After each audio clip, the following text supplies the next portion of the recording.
Hola, estamos en tu programa Pregúntele a su médico que se transmite a través de Radio Vida La Expresión en el 95.3 de FM. Buenas noches si nos estás viendo a través de las redes sociales y muy buenos días si nos vas a escuchar o nos estás escuchando a través de la radio. Estamos en El día de hoy tenemos un programa bastante Cero y van interesante. dos. Una disculpa por la risa, pero bueno, estamos grabando en vivo y siempre apagamos el audio antes de Y la iniciar, cruz azuleamos. pero se nos olvida a No, veces. ya no. Bueno, vamos a hablar hoy de un tema bastante interesante. Vamos a hablar acerca de los parásitos. ¿Cuántos de ustedes que están en casita van puntualmente a la consulta cada 6 meses a buscar un antiparasitario?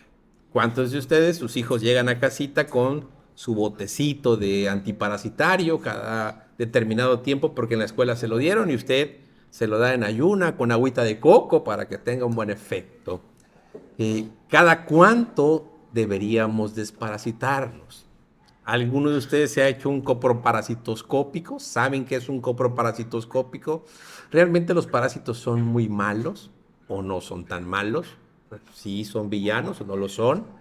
¿Es importante desparasitarse de manera regular o no? Bueno, si usted tiene todas estas dudas y desconoce estas respuestas, acompáñenos a lo largo de esta hora. Y para eso está con nosotros un especialista en el tema. Está con nosotros el doctor Luis Enrique Gómez García. Él es infectólogo pediatra, es decir, un pediatra especialista en todo tipo de infecciones. Hola, doctor. Hola, Doc. Bienvenido. Gracias, buenas noches a todos. Un placer compartir con ustedes. Gracias. Por supuesto, nuestro buen amigo, el doctor Sergio Arnulfo Ávila Toledo, anfitrión de este programa. Buenas noches, doctor. Muy buenas noches y buenos días para el público radioescucha del Núcleo Radio Mina en este día muy especial, el 23 de octubre, que estamos haciendo este programa, el Día del Médico. Felicidades a todos los compañeros médicos en este su día. Es un tema, la verdad, muy interesante y hay muchas dudas que se tienen que discernir, sobre todo qué es una purga también. Ustedes recuerdan aquellos tiempos de que existía el tiro seguro, el piperavit y todo eso y siempre se acompañaban de una purga. Qué bueno que gracias a Dios ya no existe eso, a lo que nos tocó vivir eso. ¿Qué tan dañino puede ser un antiparasitante en una mujer embarazada? De todo eso y más hablaremos. No le cambie, siga con nosotros a través de Radio Mina y Mina Médica. Por supuesto, también está con nosotros la licenciada Rosario Huerta Mijano Buenas noches y buenos días para los que nos escucharán el día sábado. y el doctor Alejandro Martínez Vivas. Hola, ¿qué tal? Buenas noches, bienvenidos. Veremos en qué podemos colaborar en este tema. Bueno, pues vamos a empezar. Siempre hay que definir, es muy importante. ¿Qué es un parásito? Bueno, un parásito es un microorganismo o es un grupo muy amplio, mejor dicho, de microorganismos dentro de los cuales tenemos subgrupos, ¿no? Y de acuerdo a estos subgrupos, pues son los sitios del cuerpo en donde mayormente afectan. Entonces tenemos los más frecuentes, por lo menos en la práctica clínica habitual de pediatría, que son los helmintos, que básicamente son gusanos. Y de estos pues hay varias subdivisiones de acuerdo a su forma, que pues a lo mejor no viene al caso como describirlos tanto, pero hay gusanos planos, gusanos redondos, y van recibiendo nombres muy específicos, gusanos en forma de hoja, en fin. Tenemos los protozoos o protozoarios, que son organismos unicelulares microscópicos que no son visibles a simple vista, como sí lo pueden llegar a ser los helmintos o los gusanos. Y de estos, bueno, pues tenemos varios ejemplos. Giardia es uno de ellos, de los más frecuentes a nivel gastrointestinal. Y en el caso particular de las mujeres, un parásito del tracto genital de las mujeres, pues es tricomona, ¿no? Como ejemplos breves.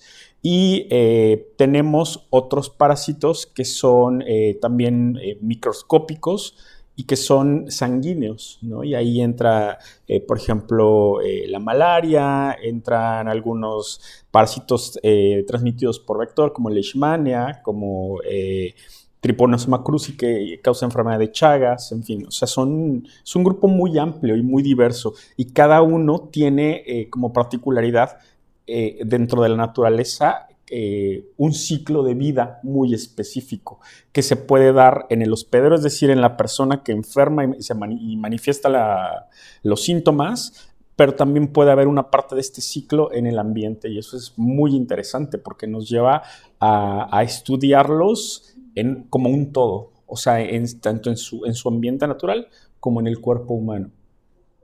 Doctor Luis Enrique, ¿cómo se contraen los parásitos? ¿Cuál es la manera en que se pueden adquirir o cómo ingresan a nuestro cuerpo estos parásitos? Eso es una pregunta muy interesante porque, pues bueno, los parásitos no tienen una forma única.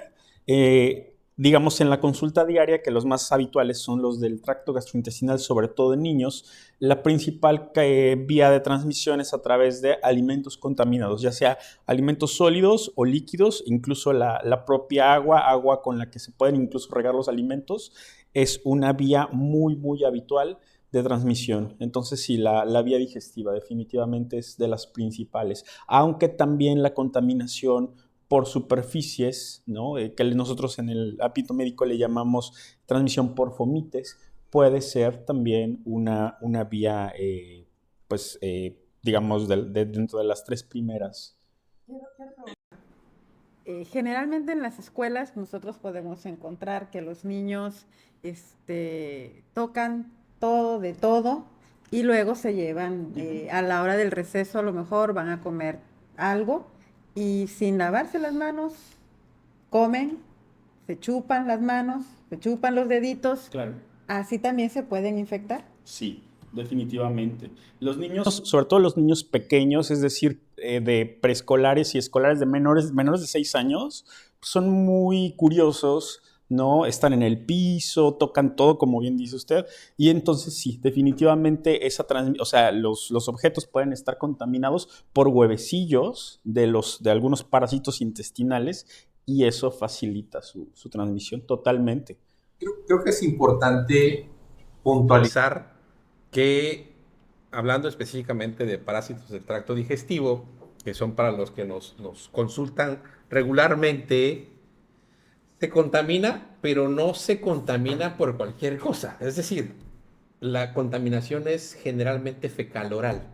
Es decir, tiene que haber partículas de popó, sí, de excremento, ¿sale? Es fecal-oral.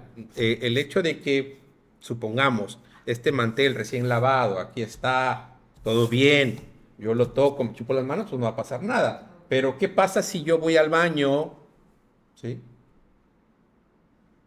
Salgo del baño y por ahí me embarré de excremento, no me lavo las manos, vengo, pongo mis manos aquí, probablemente el niño que llegue y toque aquí se lleve residuos de popó.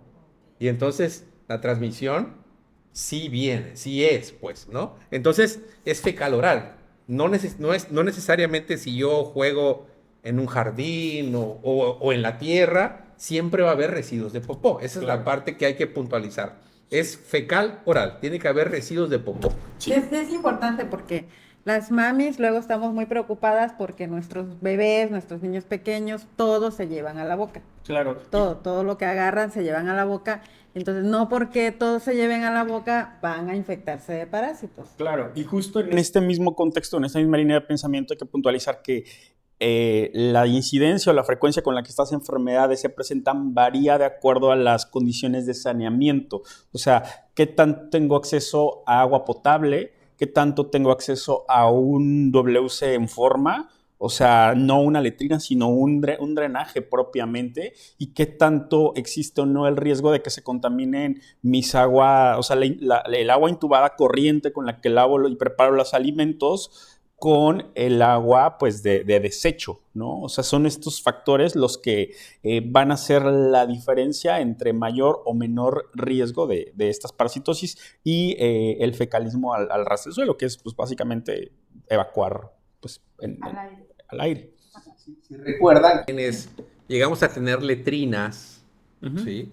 Una de las reglas a la hora de poner letrina es que tendría que tener cierto metraje fuera de cualquier agua o fuente de agua. Fuente de agua Ríos, subterránea. pozos. ¿Por qué? Porque filtra, ¿no? Y entonces, pues aquí cae el residuo de popó, yo agarro agua y pues Y también viene el totalmente predominio del contaminado. viento, qué vientos son más predominantes, también eso se toma en cuenta. Para no, en este caso, para que no contamine lo demás y por los mantos freáticos o el agua subterránea, lo que dice el doctor, que muchas veces en algunas comunidades, pues depende del agua de pozo, principalmente el artesiano. Entonces, ¿qué es una parasitosis como tal? Bueno, pues una parasitosis justo es una enfermedad, o sea, son los signos y síntomas asociados a la presencia de uno de estos microorganismos uni o pluricelular, o sea, constituido por una célula o varias, dentro del cuerpo de una persona. Parasitosis, como usted lo mencionó, que no se ven a simple vista, que se requiere de ese estudio de materia fecal que más adelante va a hablar.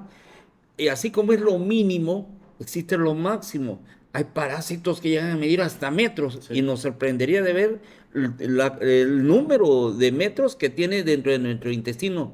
Pero me gustaría que nos hablara de ello más adelante para que, bueno, si vamos a hacerlo emocionante como las radionovelas y telenovelas. Pero adelante, doctor Castañón. Me gustaría, Luis, que nos dijeras qué son los parásitos comensales. Ya hablamos de parasitosis.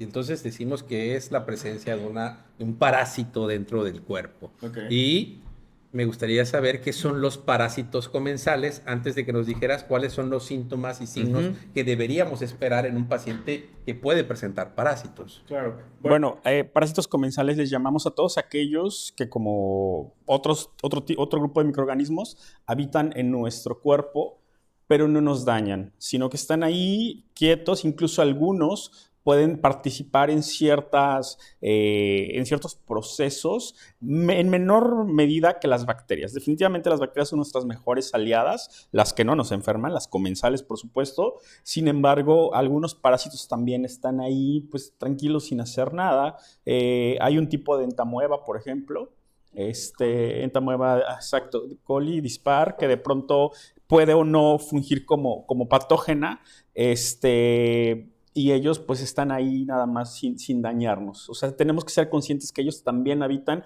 junto con algunos hongos, junto con algunas bacterias dentro de nuestro cuerpo. Blastocystis hominis, exacto. A lo largo de muchos programas hemos hablado acerca de que nuestro cuerpo está constituido por un DNA no solo humano, sino de muchas especies, de diversos. Claro, el mayor DNA en nuestro cuerpo no es humano, es de virus, bacterias, parásitos, hongos, ¿sí? Y la mayoría de parásitos, como bien dice el doctor, son comensales, es decir, nos ayudan a generar ciertas cosas que nuestro propio cuerpo no puede generar. En consecuencia, pues no son tan malos. Entonces es parte de mi componente, ¿no? Claro, siempre y cuando se mantengan estos en un equilibrio, ¿no? Es importante hacer hincapié en lo que acaba de decir el doctor. Hay algo que se llama eubiosis y es algo que se llama disbiosis. Eubiosis es cuando todos estos microorganismos se mantienen en un equilibrio.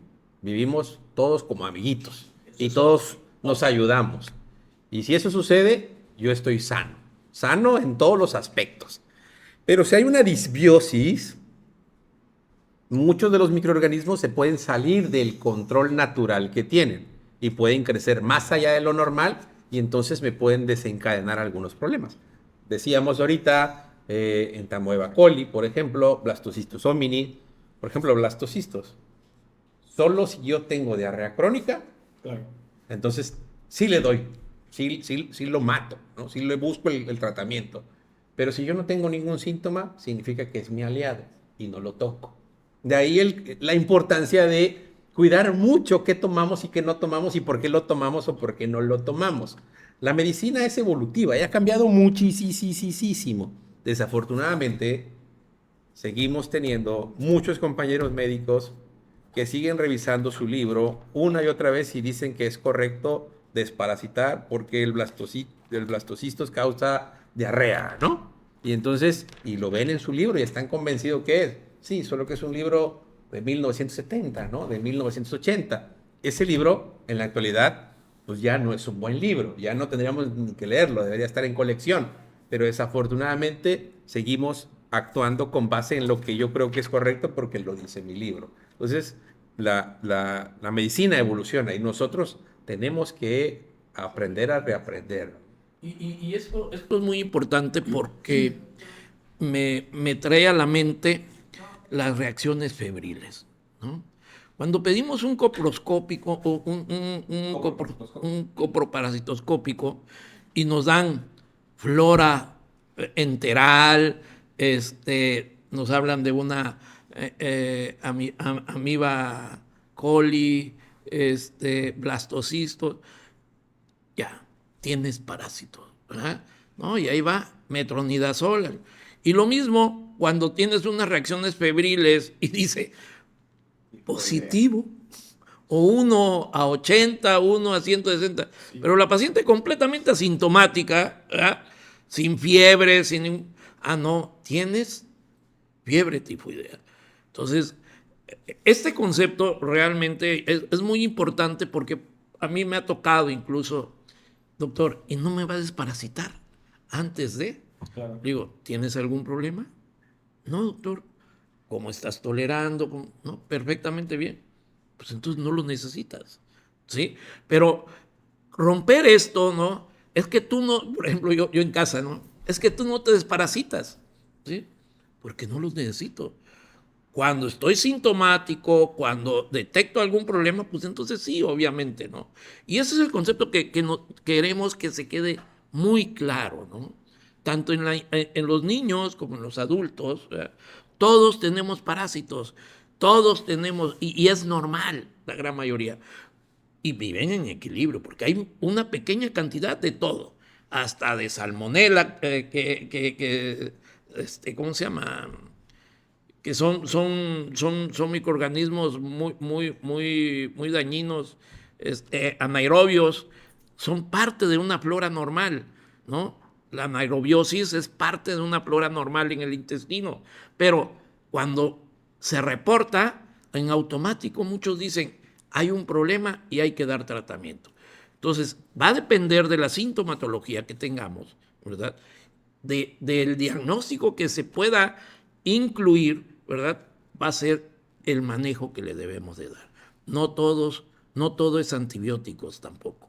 Ni el uso, entonces lo que estoy entendiendo es que hace muchos años era cada 6 meses te desparasito y te vitamino. Era regla, ¿no? Era una regla y se quedó y muchas mamis todavía lo están aplicando, ¿no? De que van a la farmacia, compran incluso la pastilla de una sola toma. Y se hace un merequetengue porque... Y luego viene la vitamina. No, y el vendedor ya se la sabe. O sea, esa es su venta segura. Y decimos que eso está bien y que le ayuda al niño y hasta aparte, pues, le quitamos el empacho también y cuanta cosa, ¿no? Sí, son cosas que, usos y costumbres que se hacen. Y que poco a poco se han ido erradicando, han ido cambiando, como les comentaba ahora sí, las famosas purgas, los purgantes que no era más que afectar el intestino. El dar un purgante salino era algo que te iba a provocar vómitos y diarreas, y que afortunadamente, gracias al avance de la ciencia médica,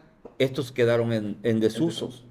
Totalmente, o sea, eso obedeció en algún momento, como dice el doctor, en un contexto muy particular, ¿no? De subdesarrollo, ¿no? Que seguimos teniéndolo en algunas partes del país, pero que al final del día ha evolucionado muchísimo, muchísimo. Hay otro tipo de condiciones. Todos, bueno, no todos, la mayoría de mucha gente en el país ya tenemos un WC en casa, una regadera, o sea, cosas que en los 60s, los 70s de pronto eran hasta un lujo, ¿no? Las condiciones, exacto. Entonces, en muchas zonas, ¿no? E incluso en una misma ciudad hay partes de una ciudad donde hay más o menos riesgo y donde, insisto, de todos modos no está justificado el uso profiláctico o sistemático de las purgas, ni de ninguno de estos. Bueno, si usted nos está escuchando o nos está viendo, ya escuchó al experto, al infectólogo,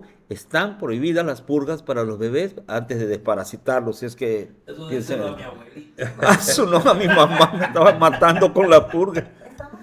De fecalismo humano o de cualquier tipo de... Depende. Algunos animales es difícil, o sea, realmente pocas veces compartimos exacto, es que se llaman zoonosis, cuando hay transmisión de un parásito, de un microorganismo animal a un humano, ¿de acuerdo? No es la regla, puede ocurrir, pero no es lo habitual, sobre todo en algunos gusanos que penetran por la piel, por los pies por la piel en los pies, perdón, y pueden ascender casos muy extraordinarios, que de hecho son objeto de publicación, porque no es lo habitual. De hecho, es más fácil que yo contraiga un parásito animal, pero por consumo, por ejemplo, de un cárnico, de una carne mal cocida, no por el excremento de un animal o por la secreción de un animal. Es muy raro, muy raro, ¿no? ¿Sí? Entonces, realmente la transmisión del parásito es por popó humano, por excremento humano, ¿sí? Voy a echarme unas empanadas con Doña Tifo, va al baño, no se lava bien sus manitas y agarra y me pone mi quesita así con sus manitas, ¿no? Sus uñitas llenas de excremento y pues yo me los como y entonces ya me comí una parte del parásito, que es importante comprender el ciclo biológico. Algo que tú ves mucho, el cambio de pañal, y que se le olvida a la señora cambiar lavarse las manos después de cambiar un pañal. Es otra manera de que puede contagiar a los demás de familia. Siempre y cuando el Bebé esté pues parasitado, o sea, tenga la infección previamente. O sea, esto es sí y no, por ejemplo, ¿no? Sí. Ojo, Eso. tenemos que lavarnos las manos sí o sí, antes de ir al baño y después de ir al baño. Eso es una regla general. Preparar los alimentos. ¿Sí? Pero si yo no tengo parásitos y no me lavé mi mano y tengo excremento, pues no puedo transmitir un parásito que no tengo. ¿Sí? Que obviamente, pues estoy en el riesgo constante, si no tengo la higiene adecuada, de contaminarme tarde que temprano. ¿Sí? Entonces, sí y no. Si el bebé tiene parásitos, por supuesto que lo voy a transmitir. Si yo tengo parásitos, por supuesto que lo voy a transmitir. Pero si no lo tengo, no puedo transmitir algo que no tengo. Muy bien. Hay enfermedades, por ejemplo, que se transmiten, sí, por un mal uso. Hay una enfermedad que por orina de bebé, ¿verdad? En los infantes, en los cuales quienes manejan a los bebés, si no tienen un buen cuidado de esto, pueden crear problema en ellos, ¿no? ¿Qué tan frecuentes son las parasitosis?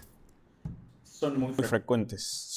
Bueno, a ver, la respuesta es depende del área, es la frecuencia, y depende de las condiciones de saneamiento. Pero México, al ser todavía un país en vías de desarrollo, sí tiene una prevalencia relativamente alta. Ahora, es importante también mencionar que como son enfermedades asociadas pues, a ciertos contextos económicos, no se invierte mucho en su estudio, en su investigación, incluso en nuevos tratamientos. O sea, no se les da como, digamos, la importancia porque además son relativamente fáciles de tratar, lo voy a entrecomillar, ¿no? Porque podemos tener infestaciones masivas donde hay compromiso de la vida y pueden terminar en cirugías muy cruentas. Entonces, por eso lo entrecomillo, porque depende ahora sí que del contexto, del tipo de paciente también. Es variable, ¿no? Pero digamos, en zonas con ciertos beneficios del saneamiento son infrecuentes. Dígame, señora, que este tema es emocionante muchas veces, como lo comentó el infectólogo pediatra. Es variable, ¿no? Usted Pero puede, digamos, ahora, usted puede seguir escuchando, viéndonos y vea que una parasitosis hasta puede llevar a su hijo al quirófano, dentro de las complicaciones que más adelante vamos a tratar. Pero vamos a seguir ahora. ¿Qué síntomas presenta un paciente con parasitosis? Bueno, enfocándonos a las gastrointestinales, un niño con algún tipo de helminto, de parásito intestinal, ¿no? Ya sea protozoo o gusano, generalmente presenta talla y peso bajos. Eso es una de las manifestaciones a nivel crónico, ¿de acuerdo? De forma inicial pueden presentar diarrea, esta se va cronificando. O sea, una diarrea aguda son menos de 7 días, de 7 a 14 subaguda y más de 14 es crónica. Entonces, una diarrea de más de 14 días que va y viene, que distiende al niño, que siempre tiene malestar abdominal, dolor, que crece poco, lo vemos flaquito, luego lo vemos chaparrito, luego le vamos con el médico, le hace estudios y resulta que tiene anemia. Esas son como las manifestaciones más frecuentes, porque al final del día estamos obstruyendo el proceso natural de absorción de nutrientes a nivel intestinal, a diferentes niveles dependiendo del parásito, ¿no? Desde el duodeno, que es una parte de absorción de nutrientes más importante, y algunas incluso pueden llegar al colon. Entonces tenemos alteración en esta absorción de nutrientes, Por otro lado, tenemos daño a la propia mucosa que puede producir sangrados pequeños pero constantes, y eso nos puede, o sea, y ambos, más bien en su conjunto, pueden contribuir al síndrome anémico. Entonces son así, a grosso modo, esas manifestaciones. Que ya pasaron varios meses, ¿no? Entonces, sí. Y hay un dato también que se nos pasó un poquito y que era muy famoso en un comercial de un antiparasitario, ¿no? Si sientes que te pica la colita en una de esas, dice tienes lombrices, que no es tan real. Hay otro, es otro parásito al que genera mucho escozor de ano, mucho prurito, y justo este parásito, también la transmisión, ahí sí puede ser completamente diferente. Sí. Los oxiuros famosos, Oxuriasis. la oxiriasis, ¿no? Los enterobius, ¿no? La transmisión ahí sí puede ser inclusive directa por el parásito, ¿no? Pero ahí sí pica mucho el ano, mucho, sobre todo de noche. O sea, un niño que se está literando rascando el ano, y esos son parásitos que sí son visibles, o sea, es como del grosor de un alfiler, los puedes ver, ¿no? Es lo que le llaman alfilerillos, ¿no? Es un nombre coloquial. Sí, Coloquial. Sí lo es, ¿no? Entonces, Mamis que están atentas, que si ya tienes 5, 6, 7 días, pues es cuestión de que tenemos que llevarlo obviamente al pediatra y no esperar a que pasen meses, a que tenga bajo peso y todos estos síntomas que dicen, ¿no? Que a mí me parece alarmante pensar que una mami va a esperar meses y no va a llevar a su niño al pediatra o al médico. Pasa, sí llega a pasar.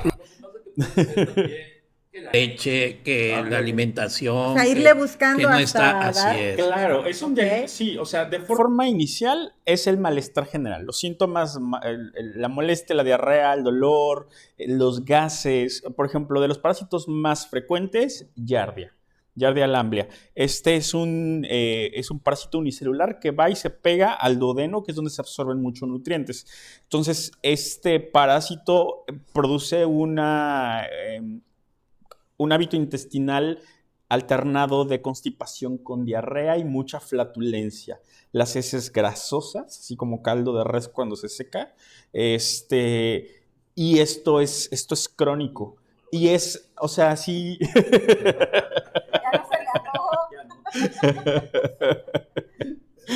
Perdón por lo gráfico.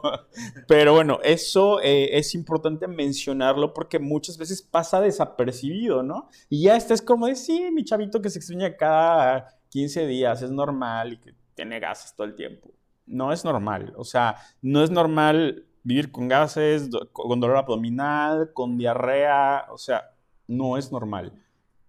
fíjate que algo que pasa muy frecuente y lo veo en el consultorio, es muy frecuente que te llegue el paciente con una diarrea aguda, mucosanguinolenta, y ya viene con tratamiento porque la sospecha inicial es una parasitosis. ¿Qué tan frecuente puede ser que un parásito te dé una diarrea aguda acompañada de malestar, fiebre, moco y sangre? Pensaría más en una infección bacteriana antes que un parásito. Esto es un punto bastante Sí. importante. Si usted tiene una diarrea aguda, es decir, me empezó ayer con mucho malestar, tengo fiebre, tengo moco y sangre, difícilmente va a ser una amibiasis. Es rarísimo que la amibiasis de entrada le dé fiebre, pues, ¿no? Claro. Al menos que le haya generado un absceso ya, pero eso sería algo muy crónico. Entonces, no es una diarrea por un parásito. Seguramente es una diarrea por bacterias, y esa sí requiere antibióticos, pero solo esa diarrea. Claro. La mayoría de diarreas son virales y no requieren antibiótico por nada del mundo. Sí, o sea, aquí lo Lo fundamental es individualizar. O sea, insisto, todas estas recomendaciones o datos que damos siempre deben de estar contextualizados por alguien un especialista, un médico o un especialista, ya sea pediatra, infectólogo, dependiendo del que tenga confianza, pero es importante eso, o sea, no tomarlo como una regla, ¿no? Como justo las purgas o la desparasitación con cierta regularidad, ¿no? Las vitaminas cada año, etcétera. O sea, porque si no, Tenemos que ir pierde... eliminando estas prácticas, es Sí, lo que nos dices, sí, ¿no? Tenemos claro. que ir eliminando estas prácticas. Y con esas prácticas hay una pregunta aquí que me parece interesante porque también es de las prácticas. Dice, ¿qué tan cierto, dice Isabel Huerta Cerezo, gracias por mirarnos, qué tan cierto es que si se desparasita un miembro de la casa, nos tenemos que desparasitar todos los que vivimos ahí? Ok. La primera pregunta que yo haría es ¿por qué se desparasitó ese miembro de la casa? ¿Hay evidencia de que tiene una parasitosis? Se hizo, o sea, fue con un médico que sospechó la enfermedad, le mandó a hacer una serie mandó a analizar su popó al menos en 3 ocasiones seguidas y descubrieron que hay quistes o trofozoitos o algún tipo de vida parasitaria en su popó y entonces dieron el tratamiento. Si esa fue la serie de pasos que se siguió para dar el desparasitante y dependiendo del tipo de parásito también y de las manifestaciones del resto de la familia, valdría o no la pena. Pero eso es individual para ese caso, ¿no? O sea, eso que le pasó a Pancho no puedo hacer lo mismo con Juan, ¿no? O sea, no porque duermo con mi marido que está enfermo, yo tengo también lo mismo. No ¿no? Porque son necesariamente. cosas que se manejaban, Claro, ¿no? regresamos a lo mismo. Ajá. Es fecal oral. Claro. O sea, a excepción del parásito que acabamos de decir, de la auxiliasis, Exacto. todos los parásitos son fecales orales. O sea, el parásito no sale volando a ver en dónde se mete en la noche, ¿no? Ah, mira, aquí hay un nuevo comensal y me meto aquí, ¿no? O sea, Salvo el enterovirus. salvo el enterovirus, que ese sí, ¿no? Ese sí se mete. Pero el resto, no. El resto es fecal oral. La única manera que yo pueda tener parásitos de mi pareja es que comparta unos taquitos de excremento de mi Exacto. pareja. No existe otra. De acuerdo. Entonces, en respuesta, no es nada cierto, cada caso es específico y Sí. cada quien debe de tener su tratamiento específico. Exactamente. Ok. Sí, de acuerdo, porque no No tenemos tenemos los mismos hábitos, o sea, los mismos factores de riesgo y exposición. Perdón. Ahora bien, a esa pregunta que hizo la psicóloga Rosario, ¿cómo podemos llegar a un diagnóstico de parasitosis? ¿Qué tipo de estudios se pueden realizar si tengo la duda y me quiero desparasitar? Ok. Bueno, pues definitivamente estudiar la popó. O sea, hacer un estudio que se llama coproparasitoscópico seriado.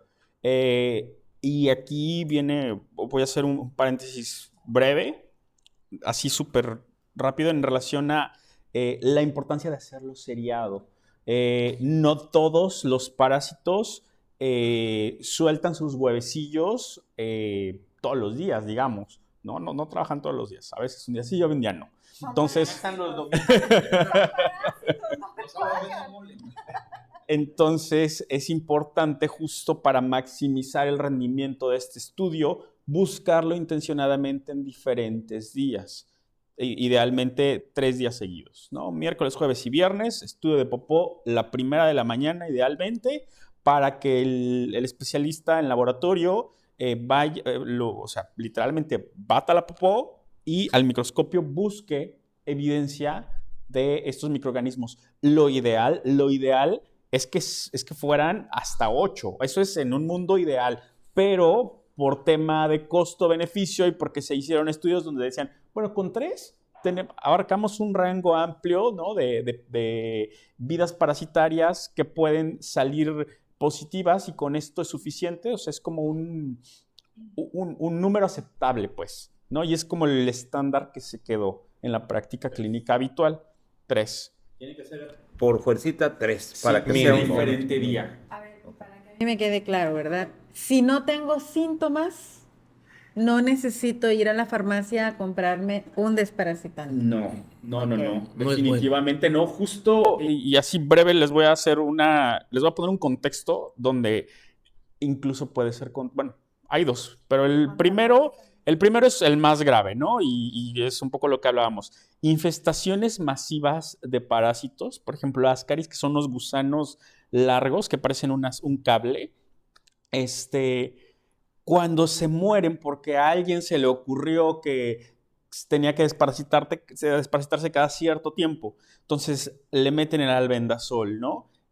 Y no se sabe porque no se estudió, o sea, se lo dieron sin saber, entonces mata al gusano, pero estaba tan infestada esa tripa, o sea, estaba tan lleno que se obstruye, se mueren, está lleno de cadáveres de gusano, se llega a obstruir y eso puede ser una emergencia quirúrgica. O sea, hay que quitar todo el gusanerío y ya no pasa nada. Exacto. Entonces empieza a sufrir ese intestino. Entonces, eso es un ejemplo, pues, de qué tan dañino puede ser el dar tratamiento sin estudiar antes el caso y sin individualizar. Muy importante porque ciertamente a las escuelas en determinado tiempo llega la Secretaría de Salud, llegan las enfermeras y nos dejan, ¿cuántos alumnos tiene?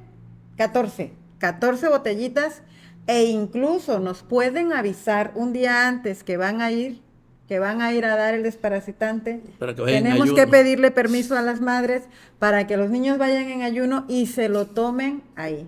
Esto es una práctica, y lo digo Sí. desde mi experiencia laboral, que así muchas veces se hizo, y nosotros, también maestros, contribuíamos por falta de información, de decir, ok, mañana vienen en ayuno y todavía no pueden comer ni tomar nada en media hora, creo era la indicación, hasta tanto tiempo, Digo, ¿no? hay otro punto ahí, hay otro punto. O sea, todo este tipo de medicamentos antiparasitarios no son inocuos tampoco. O sea, no podemos estar sometiendo cada 6 meses a nuestro organismo ante una toxicidad tan alta, ¿sí? Esto tarde o temprano va a tener una repercusión. Imagínate a un niño que lo desparasitamos cada 6 meses, ¿sí? Llegamos a una edad adulta, ¿cuántas veces hemos estado expuestos a medicamentos que son hepatotóxicos altamente? Tienen consecuencias incluso porque no nada más afectan a los puros parásitos, sino llegan a barrer flora intestinal. Y a veces el mismo tratamiento es el que condiciona que el bebé tenga diarreas subsecuentes, ¿sí? Eso que menciona el doctor es no la segunda, digamos, o sea, es de las más importantes de las contraindicaciones por las que no damos parasitario, exacto, por la que no damos un antiparasitario de forma así como programada, ¿no? De cada 6 meses, porque justo genera la disbiosis, ¿no? Que mencionaba el doctor al inicio del programa. Y esta disbiosis sí ha demostrado que hace propenso a una persona de adquirir parasitosis. ¿Por qué? Porque dejamos un espacio libre dentro de nuestro microambiente interno para que llegue otro microorganismo y lo tome. ¿De acuerdo? Porque matamos tanto bacterias como parásitos buenos que nos están ayudando en este afán de tratar algo que no tenemos evidencia que se debe tratar. En otro punto importante es que le damos albendazol a todos los niños en la escuela, ¿no? Una política pública totalmente errónea. No recuerdo con exactitud. Hay un artículo de México que es como de 1990 y tantos, que habla sobre el porcentaje de parasitosis en México demostrada.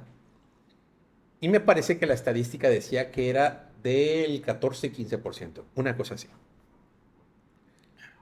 Y también existía un lineamiento de la Organización Mundial de la Salud que hablaba sobre desparasitación masiva en poblaciones que tuvieran parasitosis, ¿sí?, mayores al 20% de la población. Eso significa que no tenemos o no alcanzamos la indicación de la Organización Mundial de la Salud. Pero estamos hablando, y lo comenté hace rato, que la medicina ha evolucionado.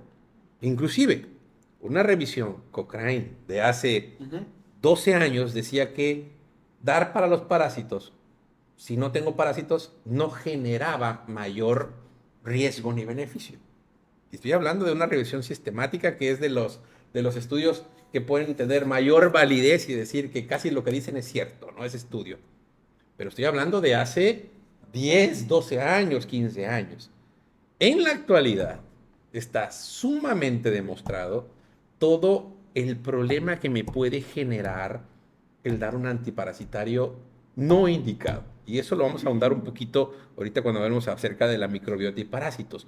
Porque hay muchas cosas interesantes sobre lo que me puede generar un antiparasitario regalado, porque yo no tengo nada. Y la otra, no todos los parásitos son gusanos, ¿sí? Decía el doctor hace rato, una obstrucción intestinal.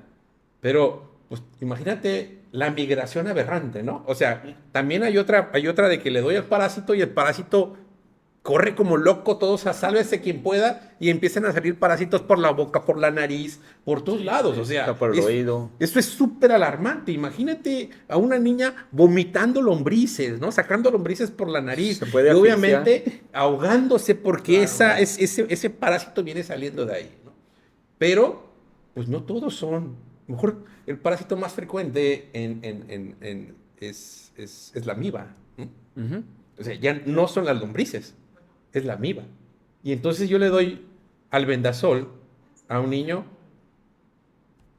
que no tiene gusanos, que a lo mejor tiene una amiba, y pues no es el tratamiento de elección. Claro. ¿Qué le va a hacer? Absolutamente nada. Y entonces ese paciente tiene una falsa seguridad de que pues no tiene parásitos, ¿no? Exacto. No, mi hijo se desparasitó hace 6 meses, ¿no? Y el síntoma pues dice, oye, a lo mejor tenemos una parasitosis. No, le acabo de dar hace 2 meses.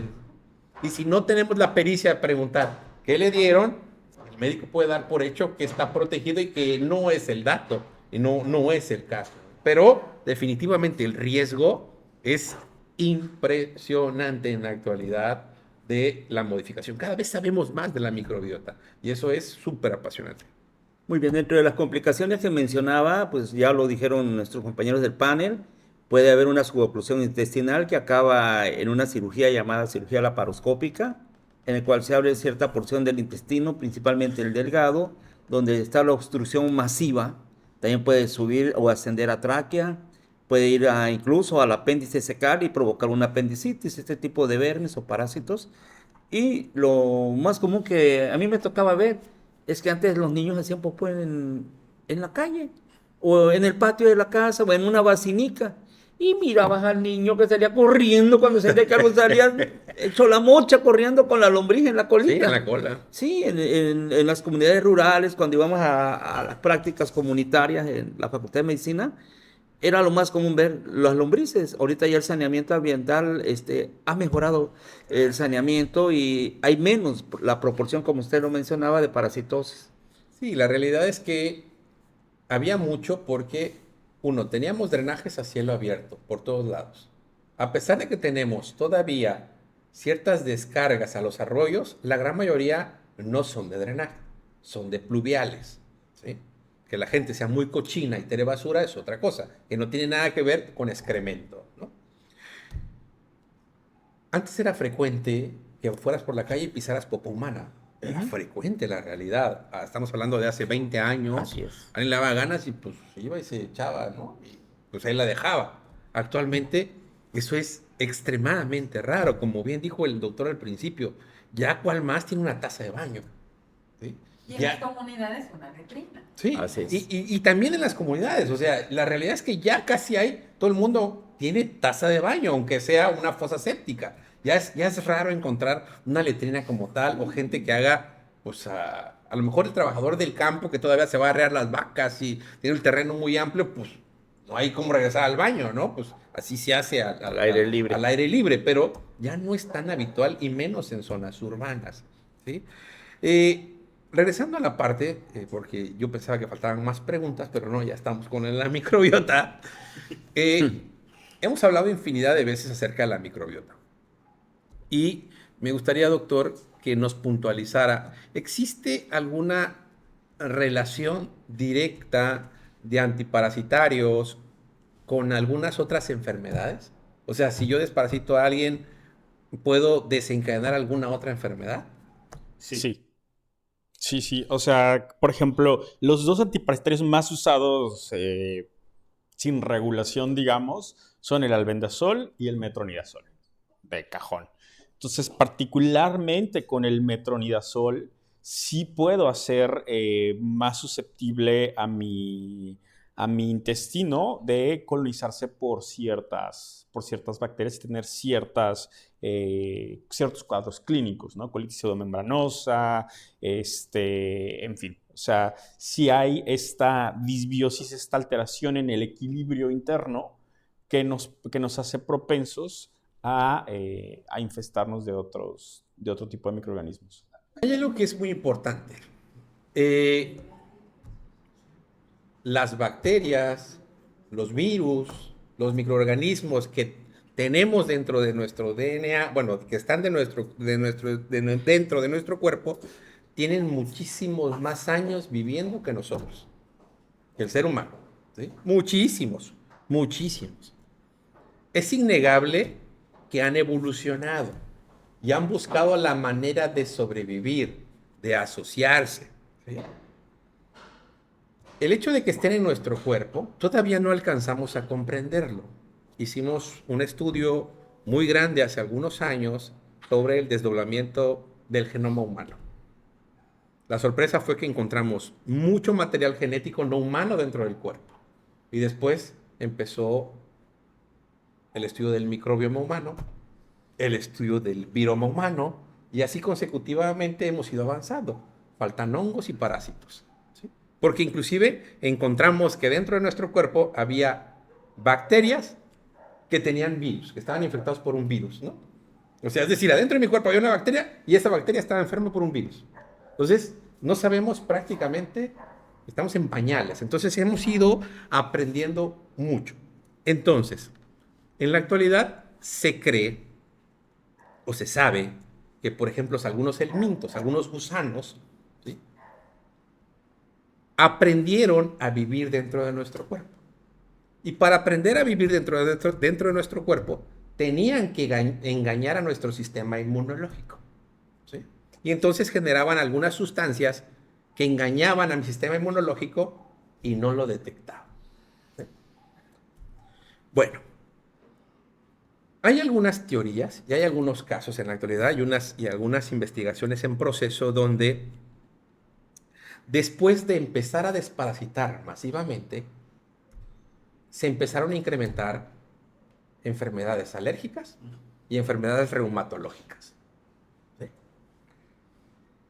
Eso sorprende a la comunidad ahora que ya sabemos un poquito más. ¿Qué tiene que ver el parásito con una enfermedad reumatológica como el lupus, por ejemplo, y qué tiene que ver el parásito con el asma? Bueno, pues resulta que esas sustancias que el parásito estaba generando para engañar a mi cuerpo generaban también factores antiinflamatorios. Y en consecuencia, yo no tenía ciertas inflamaciones. En el momento que yo empiezo a generar, ¿sí?, a dar desparasitantes y entonces me elimino, se deja esa sustancia. Y como dijo el doctor, se abrió un espacio nuevo para que entre cualquier otro comensal, cualquier otro parásito diferente y se modifica. Entonces, por ejemplo, hay una investigación bastante grande en la actualidad para mujeres para personas con lupus severo, ¿sí? Lupus, gente que ya está en fase terminal con el Mintos. Resulta que a estas personas que ya están muy avanzados sus enfermedades, se dieron cuenta que cuando por alguna circunstancia se enfermaron de un parásito, digamos, gente con lupus vino a México, ¿no?, y se echaron unas enfrijoladas con Doña Tifo y regresaron con lombrices. Entonces, caray, tienes lombrices, ¿no? Pero, oh sorpresa, el riñón está mejor, las articulaciones están mejor. ¿Qué pasó? Entonces, eso llama la atención y resulta que se dan cuenta que esos helmintos, al producir esas sustancias, hacen que el sistema inmunológico, que se volvió loco y atacaba a mi sistema de defensa. El lupus, recordemos que es una enfermedad donde mi propio cuerpo de repente se vuelve loco y empieza a atacar a mi propio tejido y me empieza a hacer daño. Se llama enfermedad autoinmune, ¿sí? Bueno, cuando yo desparasito y saco esos parásitos, digamos que algunas células de defensa que tenían la chamba de estar vigilando a esos parásitos, pues se quedaron desempleados. Y entonces empiezan a ver dónde encuentran chamba y un día atacan al propio cuerpo, ¿sí? Entonces se dieron cuenta que cuando ingresa un helminto, esas células que ya no tenían chamba otra vez tienen trabajo y sueltan al riñón, a las articulaciones, al corazón, etc. de los pacientes con lupus. Por ejemplo, estoy hablando ahorita de la parte del lupus. Entonces a alguien se le ocurre decir, bueno, ¿por qué no metemos un helminto? Bueno, pues porque no podemos meterle una enfermedad para curar otra. Entonces empiezan a buscar buscar un helminto que no sea humano, que sea de otra especie, porque nos faltó completar hace rato el ciclo biológico. Ahorita explicamos un poquito el ciclo biológico de cada parásito. Entonces, para que un parásito pueda desarrollarse y pueda vivir, tiene que tener su propio hospedero. No puede un parásito de un humano meterse a un caballo, a un perro. Tiene que ser el humano para que se pueda reproducir. Entonces decidieron agarrar un parásito, no sé, de un perro. ¿Sí? Obviamente lo esterilizan, cuidan que no tenga nada malo, solo para que cumpla la función. Y como se parecen, son hermanos, son primos, pues este sistema de defensa empieza a atacar hacia el minto y las pacientes empiezan a mejorar. Es un protocolo de estudio, ¿sí? Muy grande que está dando muchos beneficios. Obviamente, parece ser una proteína y la siguiente parte de la investigación es solo sacar la proteína para que yo no tenga que estar metiendo ese gusano. Ese gusano ya no se reproduce porque pues no eres el hospedero natural. Y lo mismo pasa con el asma. Entonces, ahora cada vez hay más evidencia que la desparasitación masiva me hace propenso a padecer asma.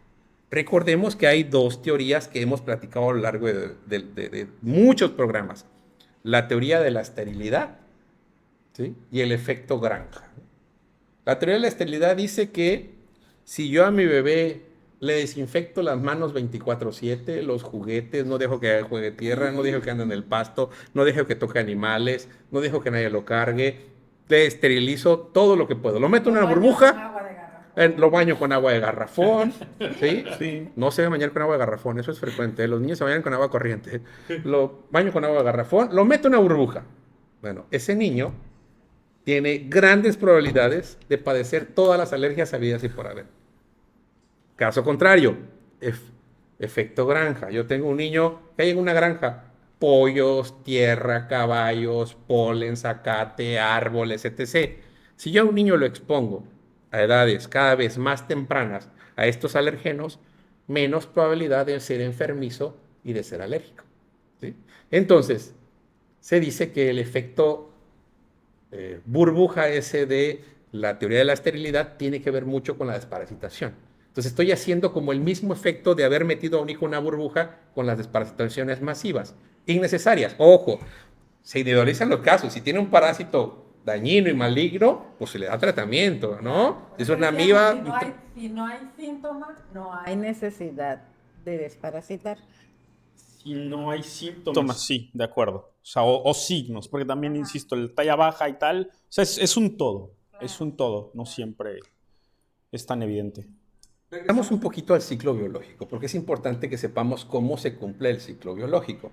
Porque, o sea, si a mí, yo mando a hacer un cubo parasitoscópico, ya mencionaste que es el estudio de elección. Es lo mismo si me reportan en las 3 muestras. Es más, hice 8 muestras de popó y en las 8 muestras me reportan quistes. ¿Sí? Es lo mismo si me reportan quistes a si me reportan, por ejemplo, trofozoitos. Es lo mismo, es el mismo tratamiento. ¿Y qué significado tiene? Ok.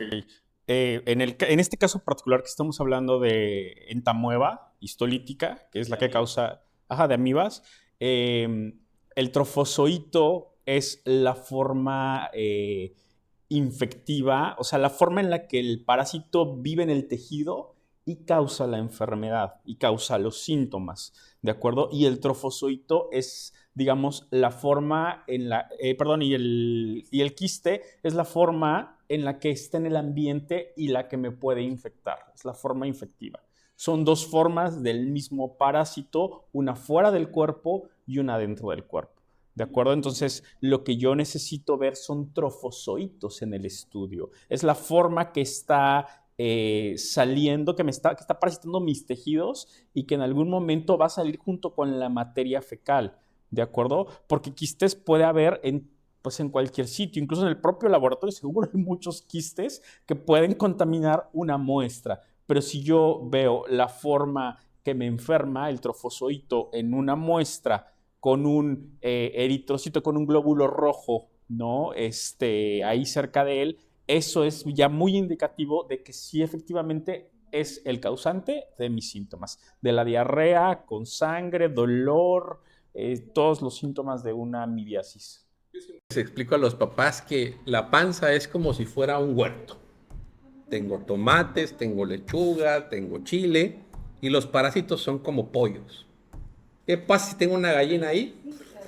Te va a comer todo, ¿sí? Pero ¿qué pasa si tengo un huevo de gallina ahí? ¿Va a pasar algo? No, el huevo va a estar ahí, ¿sí? O sea, quien infecta es el trofozoito. Entonces, ¿pero qué pasa si el huevo pues, sale del cuerpo? ¿Sí? No me lavo las manos, voy y le preparo los alimentos a mi hijo y le doy un quiste de tamueva. ¿Qué pasa? Va a cumplir su ciclo biológico dentro del cuerpo, va a, digamos, nacer esa nueva amiba y va a ir a donde va generalmente, que es al colon, al intestino grueso, y se va a enclavar y va a empezar a destruir y a inflamar y a hacer todo su daño y su proceso. Estamos hablando de amibas. ¿Se convierte en trofozoito? ¿Tiene que haber la acción de los ácidos? Pues en realidad es un todo, o sea, como va al colon, pues tiene que pasar sí por los ácidos, pero también por la alcalinización del intestino delgado. O sea, es llegar hasta su sitio diana, su sitio meta de infección, que es principalmente a nivel colónico. Sí. Regresando al mismo ejemplo, yo expulso un huevo, ese huevo me lo como y en el trayecto voy rompiendo el cascarón.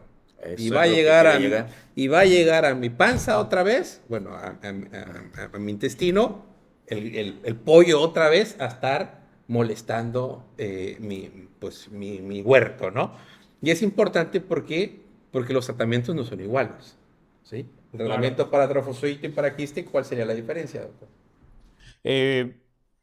En el sentido de... O sea, por ejemplo, la medicación no es... Si es un trofozoito, si estoy convencido de que es una amibiasis, voy a dar metronidazol. O sea, me voy a ir con todo porque ya tengo la evidencia de quién es el que me está causando esa diarrea con sangre. Si es un quiste, tengo que valorar si hay o no clínica. O sea, insisto, es más, hay una prima de las amibas que no es patógena, en la que los huevos se parecen mucho. Entonces, realmente, si no hay estas manifestaciones clínicas, no voy a dar tratamiento. Y yo siempre, normalmente, cuando mando un copro, y perdón por los compañeros químicos, pero hay laboratorios que todo el tiempo te dicen que tiene amibas, Sí. ¿no? Y tú ves a un niño que está bien, buena talla, buen peso, ninguna sintomatología, y normalmente mando a hacer copro porque no me va a desparasitar a mi niño. Ya tiene 3 años, me dicen. ¿Cuándo se desparasitan los niños? Después de los 3 años. Y a los 3, ya tiene 3. Digo, no, ya cambió la regla, es a partir de los 5. Oiga, ya tiene 5. Digo, bueno, ¿alguna sintomatología? No, bueno, para tranquilidad, vamos a mandarle a hacer un copro parasitoscópico seriado. Y de repente, ¡pum!, ¿no? Amibas. Y ya veo el laboratorio, digo, ¿sabes qué? Vamos a repetirlo. No es compatible con lo que yo veo. Vamos a mandarle a hacer un estudio a otro lugar. Si sale positivo, yo le regalo el medicamento para que ya no gaste, pero vamos a hacer otro y pum, negativo, ¿no? No debería haber confusión, pero bueno, aquí también es... Es que es artesanal. O sea, ahora sí que, insisto, como estas enfermedades afectan a ciertos grupos de población o afectaron históricamente, se han dejado desatendidas. Entonces, tanto el tratamiento como el abordaje, o sea, el estudio de las heces es artesanal. O sea, es el químico que ve copros, es ver y ver y ver y ver hasta que su ojo se entrene en formas, en señales muy particulares para diferenciar un quiste de un residuo de una lenteja, qué sé yo. O sea, porque pueden... Es algo de mucho entrenamiento. Bajo un entrenamiento adecuado, Claro, tendría que ser fácil, exacto, ¿no? porque por eso te dedicas A eso, ¿no? Por eso eres microbiólogo. O sea, tienes que tener entrenamiento para... Pero si estamos hablando de alguien que no está entrenado, por ejemplo, salí a la universidad, voy y, o sea, dame la diferencia entre un Volkswagen de 1960, uno del 70, uno del 80 y uno del 90, ¿de cuál es? ¿No? Tú lo ves igual, están redondos, a lo mejor cambian los faros, ¿sí? Pero, pues, en términos grandes, pues es un Volkswagen. Pero el que yo diga que es 70, 80, 90 marca la diferencia en tratamiento. Y lo que dice el doctor, porque es muy frecuente, y tenemos compañeros médicos viendo, si no tiene sintomatología, no se tratan los quistes. Así es. Completamente. No se trata. ¿Sí? La diarrea que tiene no es por eso. Claro. No es por eso, ¿no? Han ido cambiando, perdón, los exámenes de laboratorio o auxiliares de diagnósticos. Antes se hablaba de la platina caliente, de amiba en fresco, de la tela testigo, y todos esos han ido cambiando. Ahorita hablamos solamente de coproparasitoscópico. ¿Qué me dice del coprocultivo y del coprológico? ¿Qué diferencia hay? Toda. O sea, bueno, empezamos por el coprológico, que es como el más general. Ese nos da un panorama sobre la composición, digamos, bioquímica del excremento, ¿de acuerdo? pH, en fin, sí, o sea, características generales bioquímicas, pero no microbiológicas. Ya entrando al área microbiológica tenemos el coprocultivo y el coproparasitoscópico. El coprocultivo va enfocado a bacterias, a que crezcan, a ver si hay o no presencia de bacterias, y ahí hay que también hacer la diferencia entre, porque sabemos que estamos llenos de bacterias. Entonces, exacto, las que me enferman y las que no me enferman. Y los parásitos, lo mismo. En el caso del coproparasitoscópico, que es un estudio totalmente distinto. Entonces o sea, aunque empiezan con copro los tres, hay que saber qué estamos buscando. Características generales bioquímicas, bacterias que me enferman o parásitos que me enferman. Coprológico, coprocultivo, coproparasitoscópico. Hay algunos laboratorios que en el coprológico agregan un coproparasitoscópico, pero recordamos que si tenemos alta sospecha, lo ideal es hacer un coproparasitoscópico seriado, ¿sí? Porque esa es la búsqueda solo de una muestra, ¿no? Entonces, obviamente lo cobran más caro porque viene integrado un coproparasitoscópico. Y lo que acaba de decir el doctor es importantísimo con los cultivos también. Cuidado con los cultivos, ¿sí? Cuidado con los cultivos, coprocultivo, exudofaringio. Ya no los indicamos, pues prácticamente casi para nada, ¿sí? ¿Por qué? Porque, vuelvo a repetir, en la actualidad ya sabemos que tenemos bacterias por todos lados, por todos lados. Que siempre va a salir positivo. Exacto. Casi siempre va a salir positivo. Veo que está positivo y ya me estoy espantando. Y no, es que sí tengo, porque aquí dice por, No me va a dar por los nada. parámetros, ¿no? Y no me va a dar nada el doctor. ¿Cómo convencer al paciente de Sí, esa por situación? por ejemplo, el cultivo de orina, ¿no? O sea, el interpretar también un cultivo de orina, porque no todo lo positivo significa tratamiento. Claro. Pero yo lo veo positivo y dice, requiere tratamiento. Hay cifras preestablecidas de acuerdo a cómo se toma la muestra. No es lo mismo una muestra por punción, no es lo mismo una muestra por chorro, no es lo mismo una muestra por bolsita, no es lo mismo una muestra tomada por sonda. Los resultados pueden ser el mismo número, pero el tratamiento totalmente abismal y diferente, ¿no? Entonces, todo se individualiza. No todo lo que sea positivo en infectología en la actualidad realmente requiere tratamiento. De acuerdo. Así es. Tengo una pregunta. ¿Las mujeres embarazadas pueden desparasitarse? Si están sintomáticas, pueden tomar metronidazol tranquilamente. Si hay una amibiasis, si hay una disentería amibiana, si hay necesidad de dar el tratamiento, se da. O sea, es un mito que un desparasitante va a hacer que tu bebé nazca con labio leporino, por ejemplo. No. A ver, como bien quedó ahorita específico, bien claro, creo yo. El dar un tratamiento se tiene que justificar. Y siempre hay riesgos. Siempre hay riesgos y valoramos riesgos contra beneficios. Por mucho tiempo se satanizó, por ejemplo, al metronidazol. Se puso incluso hay grupos de medicamentos dependiendo del daño que puedan otorgar. Eso se usaba antes. Ya actualmente ya no se usa esta clasificación. Y siempre se valora riesgo y beneficio, ¿no? Si hay una afectación y consideramos que es parasitaria, sobre todo la más común es la amibiasis, ¿verdad? Que no puede esperar, pues, se tiene que dar el tratamiento. Si se ajusta conforme debe de ser, sin ningún riesgo. ¿Okay? Ok, Alejandro, gracias. ¿hay algún punto que yo desconozca? Porque la realidad es que es frecuente que la gran mayoría de mujeres que quieran embarazarse lleguen primero por un antiparasitario y unas vitaminas. Ahora sí, para estar bien. ¿Hay algún parásito de los normales que puede impedir el embarazo? O sea, una lombriz va a hacer que yo no me embarace. Una amiba va a hacer que no me embarace. No. Dentro del diagnóstico preconcepcional, ¿verdad? Y esto hablando con el afán de minimizar riesgos, ¿verdad? Pues es aplicar vacunas, obviamente descartar infecciones, pero de infecciones sintomáticas, ¿sí? Solo hay una que sí me genera siempre cierta ambigüedad, que es la bacteriuria sintomática, ¿sí? En el embarazo. Esta sí, y desde antes del embarazo, porque hay mucha mujer que presenta infecciones de vías urinarias y no sabe que tiene infecciones de vías urinarias. Y en el embarazo, o tiene no infección, pues, pero tiene una bacteriuria en vía urinaria.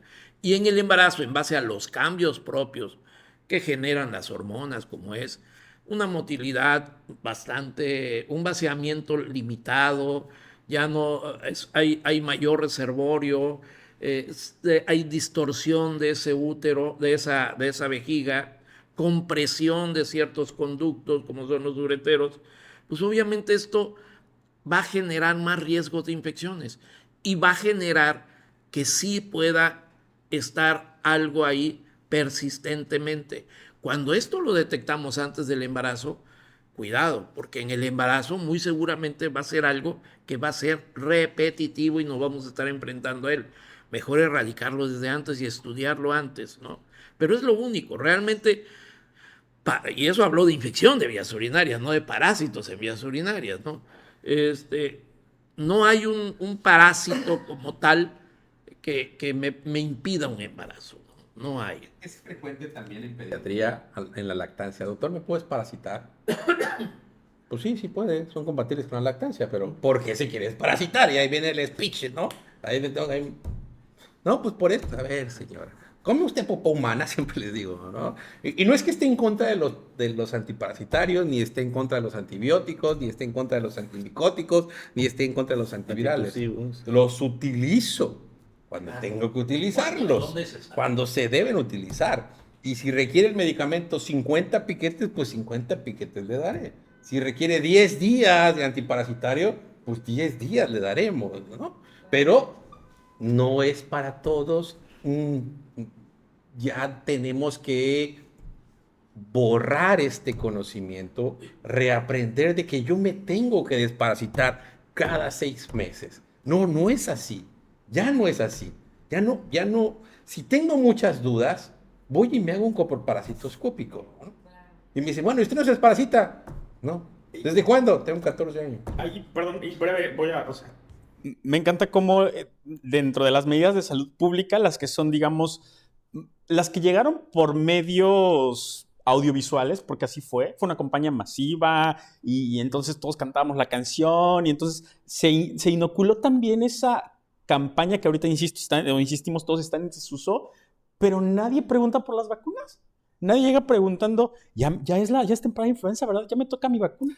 Siempre van por vitaminas y desparasitante y nadie pregunta por las vacunas que sí tienen una efectividad comprobada a nivel internacional. Nadie. Y eso es importante, por ejemplo, en un diagnóstico preconcepcional, lo más importante es evitar esas infecciones virales que sí van a tener un riesgo importante durante el embarazo. Rubiola, una de ellas que podemos evitar plenamente, ¿sí? Varicela, que no es tan teratogénica, pero en fin, siempre crea un algo, ¿no? Herpes, el citomegalovirus, ¿verdad? Todas estas infeccioncitas, estos se les ha catalogado que sí pueden afectar el embarazo, ¿verdad? Que se sabe perfectamente bien, por ejemplo, en base al citomegalovirus, que más del 80% de nuestra población tiene citomegalovirus y no tiene una implicancia, ¿no? En sus bebés no han tenido ninguna implicancia fetal. Pero bueno, es algo que se ha relacionado sobre todo con defectos al nacimiento. ¿Okay? De mis estimados médicos, Eruro Emanuerú. Mis estimados médicos, aún recuerdo el famoso medicamento Piperawit para sacar las lombrices. Qué bueno que ahora exista el medicamento adecuado y óptimo para poder eliminar los parásitos. Bueno, es importante aclarar que hay algunos medicamentos que todavía se utilizan. La piperacina. Famato de Pirantel, Ok. Formato de que pera- todavía y puede utilizarse Ah, no, porque Pinavel. hay dos efectos en los medicamentos antiparasitarios.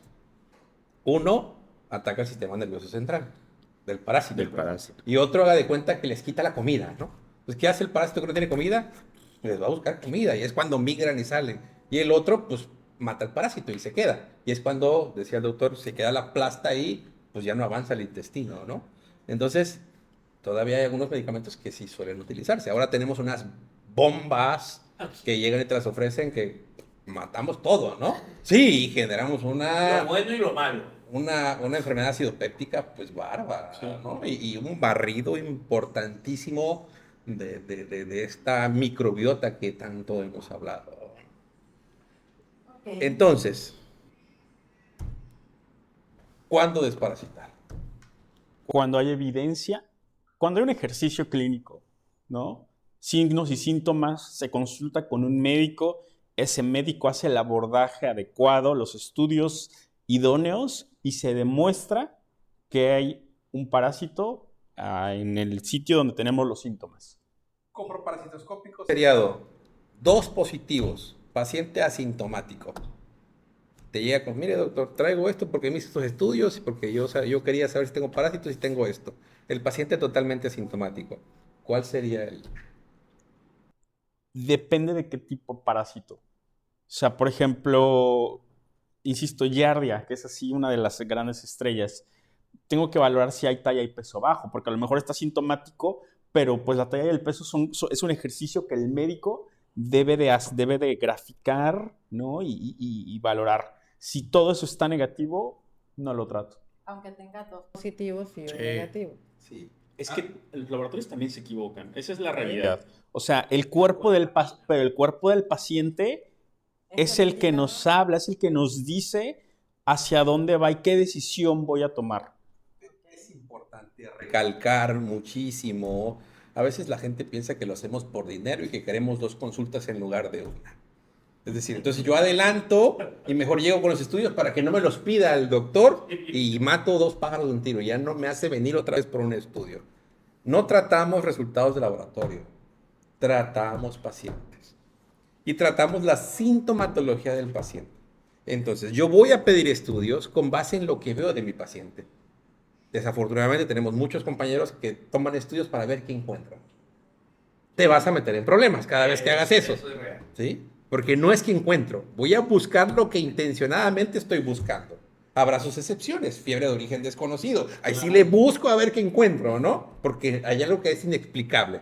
Pero en el caso de parásitos, específicamente, que es lo que estamos hablando, e intestinales, le voy a pedir el estudio solo si tengo datos compatibles, decía, peso bajo, talla baja, síndrome de intestino irritable, es decir, diarrea, estreñimiento, flatulencias, dolor abdominal, evacuaciones crónicas muy aguadas, ¿no? Evacuaciones grasosas, o sea, muchos datos. Entonces ahí sí, ¿sabe qué? Vamos a hacer un coproparasitoscópico para ver cómo estamos. Pero no es que usted llegue con un coproparasitoscópico, porque lo correcto es que yo no le dé tratamiento si no lo reviso previamente y lo analizo previamente.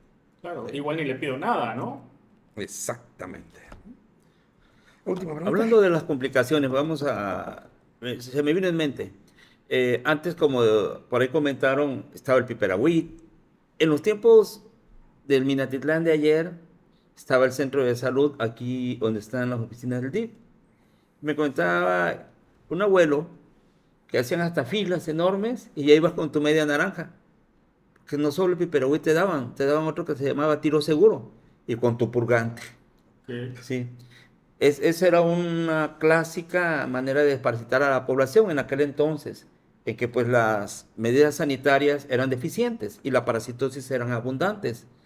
Me vino en mente que existía una complicación, como ya vimos las quirúrgicas, por unas lombrices redondas, pero las lombrices planas que llegan a medir hasta 12, 14 metros, que en este caso son las solitarias, o las famosas tenias, Solium y Saginata, y sobre todo la más agresiva, que es la Saginata, por la característica de los ganchos y ventosas. Lo más grave en este caso eran los huevecillos, que migraban al sistema nervioso central y provocaban la famosa neurocisticercosis. A raíz de que se han venido las normas sanitarias prohibir que el animal ande comiendo en la vía pública materia fecal y todo eso, disminuyeron los casos de neurocercosis. Entonces ahí nos estamos dando cuenta que el saneamiento ambiental juega un papel muy importante para prevenir estas enfermedades, como es la neurocisticercosis. La gente le llamaba carne contaminada del cerdo con cacapache, o la famosa triquina. ¿Usted como infectólogo ha notado incidencia de neurocisticercosis en la actualidad? Es cada vez menos frecuente, definitivamente, estoy de acuerdo. Sin embargo, el riesgo es latente, porque como dice el doctor, o sea, nadie estamos, bueno, salvo que no comamos fuera, nadie estamos exentos de que quien preparó el agua que regó, el producto que estoy comprando ya preparado, no esté contaminado con popó, ¿no? Que es básicamente la forma en la que se transmite. Ahí es importante porque sí, en particular la neurocisticercosis genera confusión. O sea, está la tenia, está el gusano largo, plano, como bien dice, ¿no? Y él desprende un pedazo de él, porque es así como va, exacto, y ahí lleva los huevecillos. Y esos huevecillos en las heces son los que contaminan. Entonces, el huevecillo, una vez que se ingiere, eclosiona en el cisticerco, que es el que migra hacia...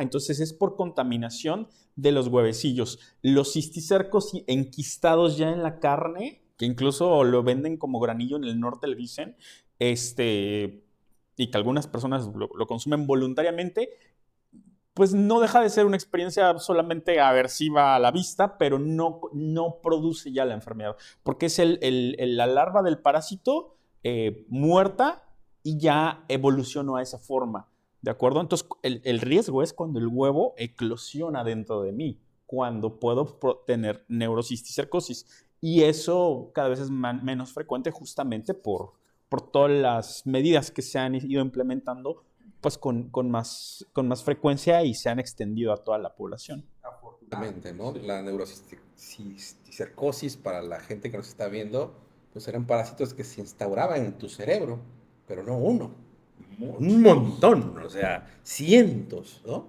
Y obviamente, ¿qué te va a generar? Pues si tienes algo en el cerebro, pues convulsiones, dolores de cabeza, muchas cosas, ¿no? Muchas. Y se daba cuenta, o te dabas cuenta, cuando pues mandabas a hacer estudios de imagen, ¿no? Y veías la tomografía pues llena de puntos brillosos. Ahí se ve, es una imagen, médicamente hablando, pues bonita, ¿no? O sea, se ve impresionante. Obviamente para el paciente, pues es la muerte, ¿no? Bueno, tiene tratamiento. Me refiero a que, pues, obviamente toda la sintomatología por la que iba a pasar. Pero, pues vaya, no me dejarán mentir todavía. A ustedes que les tocó el medio rural, había lugares donde estaba la letrina y estaban los cochinos Ahí. cachando el excremento, ¿no? Llevaba tu varita. O sea, literal, usted se sentaba en la letrina y adentro de la letrina, abajo, estaba el corral de los cerdos. Entonces el cerdo se comía directamente la popó humana. Y en unas brincaban, pues, ¿no? Porque el cerdo estaba esperando el excremento. Y era eso súper, súper, súper frecuente. Afortunadamente esas prácticas ya se han ido acabando. La gran mayoría de cerdos que se consumen en la actualidad son de granjas certificadas, ¿sí? Pero es importante verificar de dónde viene el cerdo que usted consume. ¿Sí? Ya, dicen que el cochinito de rancho sea más rico, ¿no? Pero bueno, Hay un riesgo. Pero el riesgo es totalmente diferente, ¿no? Las ganaderas van a los ranchos y van a revisar. ya y está todo. O sea, mucho más. incluso también hay eso, ¿no? Vacunas, antiparasitarios, o sea, ya está mucho más regulado y tenemos industria grandísima de carnes en la actualidad, incluyendo el del cerdo, ¿no? Y todas vienen selladas y tipificadas, ¿no? Doctor Luis Enrique, Sí. una de las últimas preguntas. ¿Se puede prevenir la parasitosis? Sí, Sí, lo que hemos estado hablando, que tiene, pues, que concluye en esta pregunta, y que definitivamente la respuesta no es tratamiento, o sea, no es algo que podamos comprar. Es una actividad que tiene que ver con el lavado correcto, agregaría yo, en mayúsculas y con negritas, correcto de manos. Porque a veces, ¿no? En la prisa es como, me las mojo, ya. No, un lavado correcto. No hay una técnica. ¿Tiene que ver también el corte de uñas? Totalmente, claro, definitivamente. O sea, el tener las manos limpias antes y después del baño, antes y después de los alimentos, siempre va a ser fundamental como medida de prevención para las parasitosis, ¿no? Cuidar la preparación de los alimentos desde en dónde los compro, ¿no? Porque sé el origen o alcanzo a ver que fueron regados, en el caso de las hortalizas, con aguas pues, no contaminadas, la carne, ¿no? El proceso adecuado de cocción, lavado, en fin, todas estas medidas higiénicas nos van a permitir prevenir las parasitosis. Después de 2 pandemias, el alcohol en gel quedó como muy establecido para sustituir el lavado con agua y jabón. ¿Alcohol en gel es suficiente también para eliminar parasitosis? A la hora de preparar alimentos, no. No lo recomendaría ni después de ir al baño. No. O sea, realmente son situaciones muy puntuales donde no tenemos cerca un grifo de agua para poder hacer el adecuado lavado de manos. Si lo tenemos, hagámoslo. Siempre es preferible. Siempre. Es muy importante este punto porque creemos que el gel ha sustituido el agua y el jabón. No, el gel solo es el de emergencia. Claro. Si tengo que agarrar un alimento o algo para mi hijo o ya me urge agarrar algo, entonces sí tengo el gel. ¿Sí? Sí puede ser efectivo para virus, sí puede ser efectivo para bacterias, pero el parásito tiene otro mecanismo de resistencia totalmente diferente. Exactamente. Lo puedes fijar, porque a veces se utiliza alcohol para fijar las muestras, ¿no? Entonces, no es tan efectivo. Si yo voy a preparar alimentos, agua y jabón. Si no lo tengo, bueno, digamos, ya es la excepción, ¿no? Por supuesto, ¿no? Y después del baño, pues ponerme alcohol en gel como no es lo correcto, si voy a hacer del 2, popó, ¿no? A lo mejor pipí, pues igual, no hay mayor problema, pero popó, agua y jabón, siempre. Pues hay muchos saludos y felicitaciones por el Día del Médico. Muchísimas gracias, gracias. Nos agradecen por estar aquí siempre informando. Pues, doctor, ¿algo más que desea agregar para despedirnos?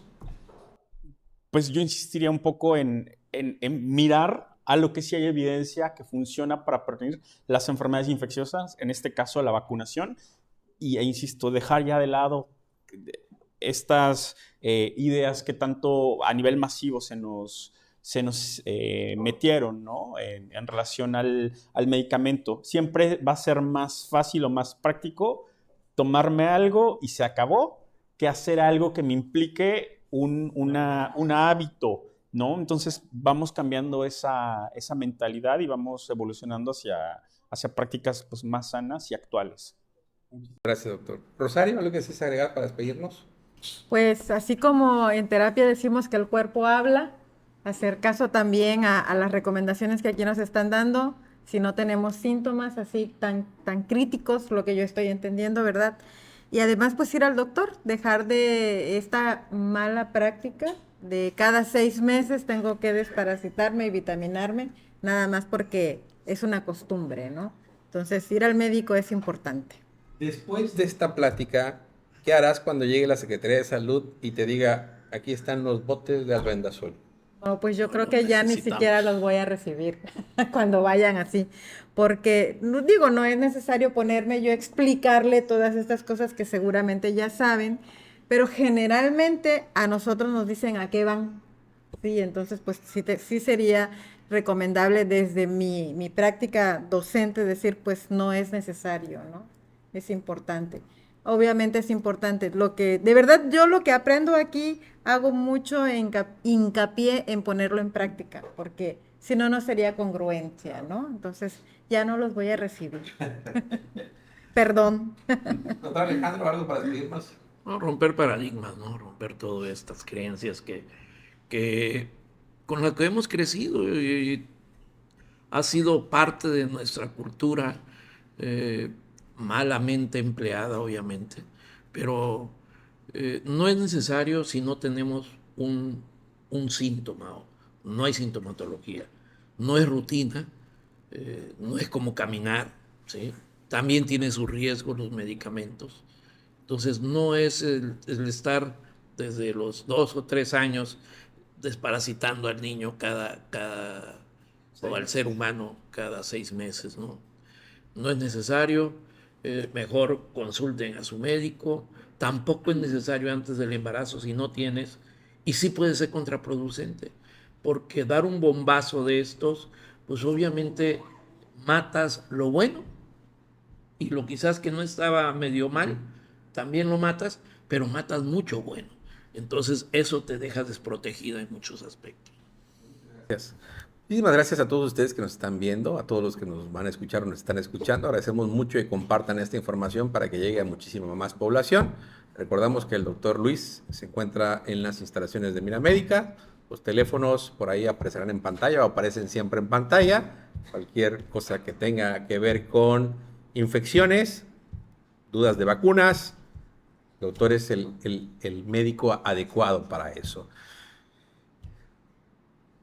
La pregunta obligada de la mayoría de los papás es ¿a qué edad se puede desparasitar un niño? Esa es la pregunta de todo el tiempo en el consultorio.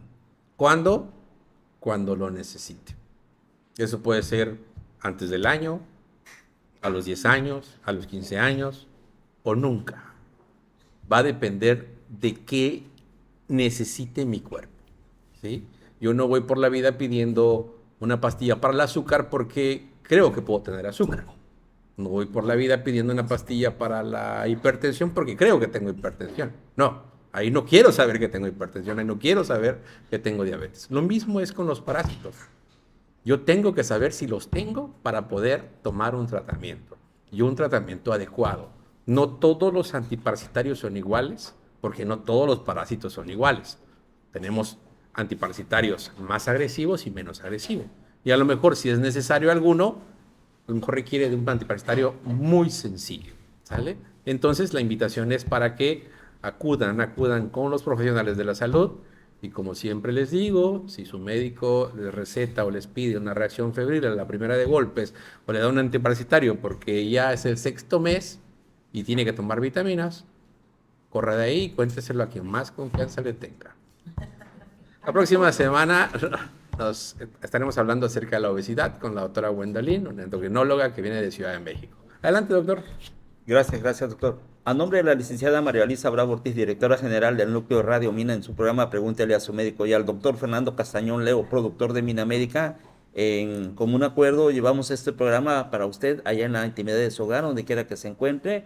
Le damos las gracias en esta ocasión a un médico especialista en infectología y pediatra, el doctor Luis Enrique Gómez García, por haber estado con nosotros y habernos ilustrado en este tema tan importante como es la parasitosis. Muchísimas gracias, doctor, y esperamos prontamente verlo nuevamente con nosotros.